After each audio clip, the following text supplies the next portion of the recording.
ओम श्री परमात्मने नमः। प्रथम अध्याय श्लोक 31 और 32।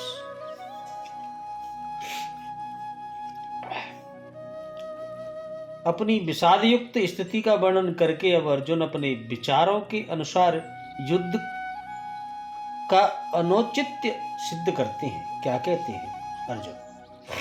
निमित्तानि च पश्यामि विपरीतानि केशव, न च श्रेयो अनुपश्यामि हत्वा स्वजनमाहवे। न काञ्चेन विजयं कृष्ण न च राज्यं सुखानि च, किं नो राज्येन गोविन्द किं भोगैर्जीवितेन वा।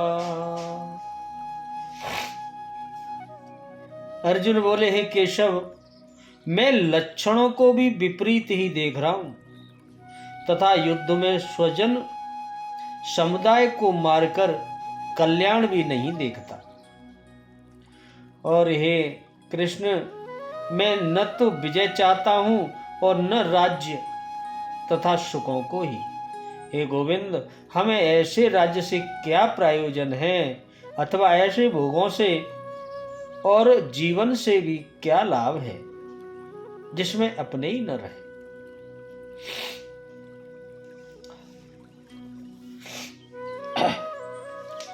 हे केशव, इस युद्ध का लक्षण भी विपरीत ही देखता हूं। युद्ध में अपने कुल को मारकर परम कल्याण भी नहीं देखता हूं। कुल को मारने से कल्याण कैसे होगा? संपूर्ण परिवार युद्ध के मुहाने पर खड़ा है। इन्हें युद्ध में मारकर विजय मिलने से मिलने वाला राज्य और राज्य से मिलने वाला सुख अर्जुन को नहीं चाहिए। अर्जुन कहता है, हे गोविंद, हे कृष्ण, मैं विजय भी नहीं चाहता। ऐसी विजय भी नहीं चाहिए मुझे। न मुझे ऐसा राज्य चाहिए न उस राज्य का सुख ही चाहिए। गोविंद, हमें राज्य या भोग अथवा जीवन से भी क्या फायदा?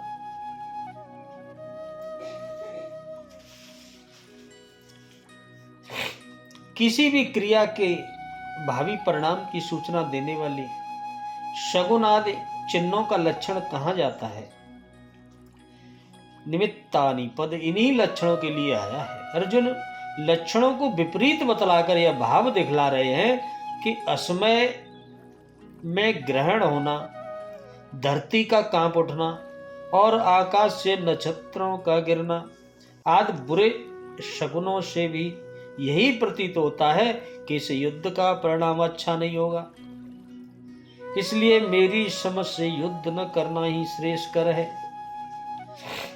इधर युद्ध में स्वजन समुदाय को मारकर कल्याण भी नहीं देखता है अर्जुन। अर्जुन के कथन का भाव यह है कि युद्ध में अपने सगे संबंधियों को मारने से किसी प्रकार का हित होने की संभावना नहीं है, क्योंकि प्रथम तो आत्मीय स्वजनों के मारने से चित्त में पश्चाताप जनित क्षोभ पैदा हो जाएगा। दूसरे, उनके अभाव में जीवन दुखमय हो जाएगा। और तीसरे, उनके मारने से महान पाप भी लगेगा। इन दृष्टियों से न इस लोक में हित होगा और न परलोक में ही। अतः मेरे विचार से युद्ध करना किसी प्रकार भी उचित नहीं है। अर्जुन यह कहा कि स्वजनों को मानने से किसी प्रकार भी हित होने की संभावना नहीं है। गोविंद,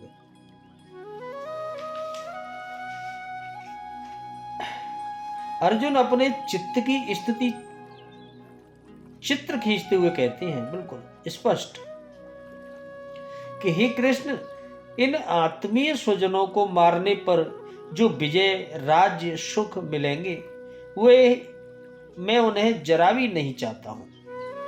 मुझे तो यही प्रतीत होता है कि इनके मारने पर हमें इस लोक और परलोक में संताप ही होगा।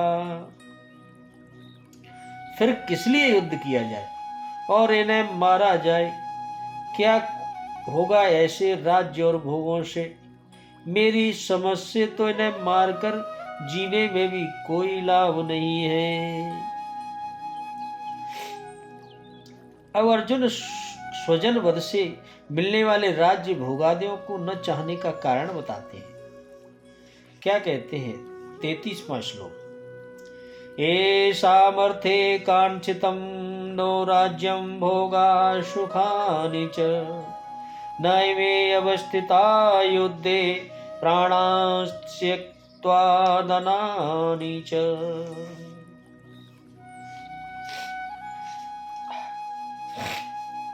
हमें जिनके लिए राज्य भोग और सुखादि अच्छे लगते हैं, अभीष्ट हैं, वे ही ये सब धन और जीवन की आशा को त्याग कर युद्ध में सामने खड़े हुए हैं।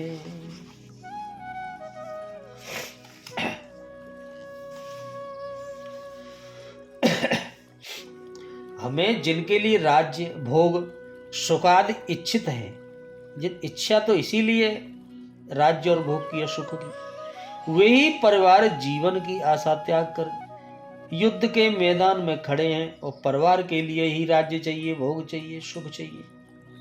हमें राज्य इच्छित था तो परिवार को लेकर भोग सुख और धन की पिपासा भी थी, स्वजन और परिवार के साथ उन्हें भोगने की थी। किंतु जब सबके सब प्राणों की आशा त्याग कर खड़े हैं तो मुझे सुख राज्य या भोग नहीं चाहिए गोविंद।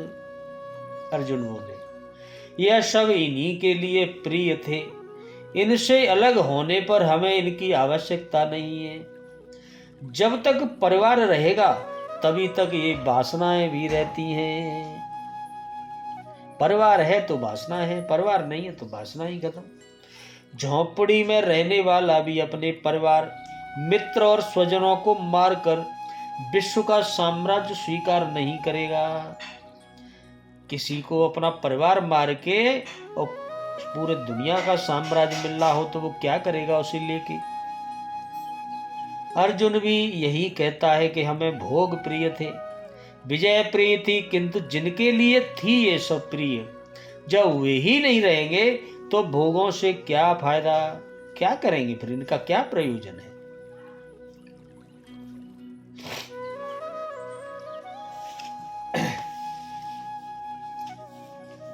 यहाँ अर्जुन यह कह रहे हैं कि मुझको अपने लिए तो राज्य भोग और सुखादि की आवश्यकता नहीं है, क्योंकि मैं जानता हूं कि न तो इनमें स्थायी आनंद ही है और न ये स्वयं स्वजनों के लिए ही राज्यादि की इच्छा करता था। परंतु मैं देखता हूं कि ये सब युद्ध में प्राण देने के लिए तैयार खड़े हैं। यदि इन सब की मृत्यु हो गई तो फिर राज्य भोग और सुख आदि किस काम आवेंगे? इसलिए किसी प्रकार भी युद्ध करना उचित नहीं है गोविंद। बोलो राधे राधे।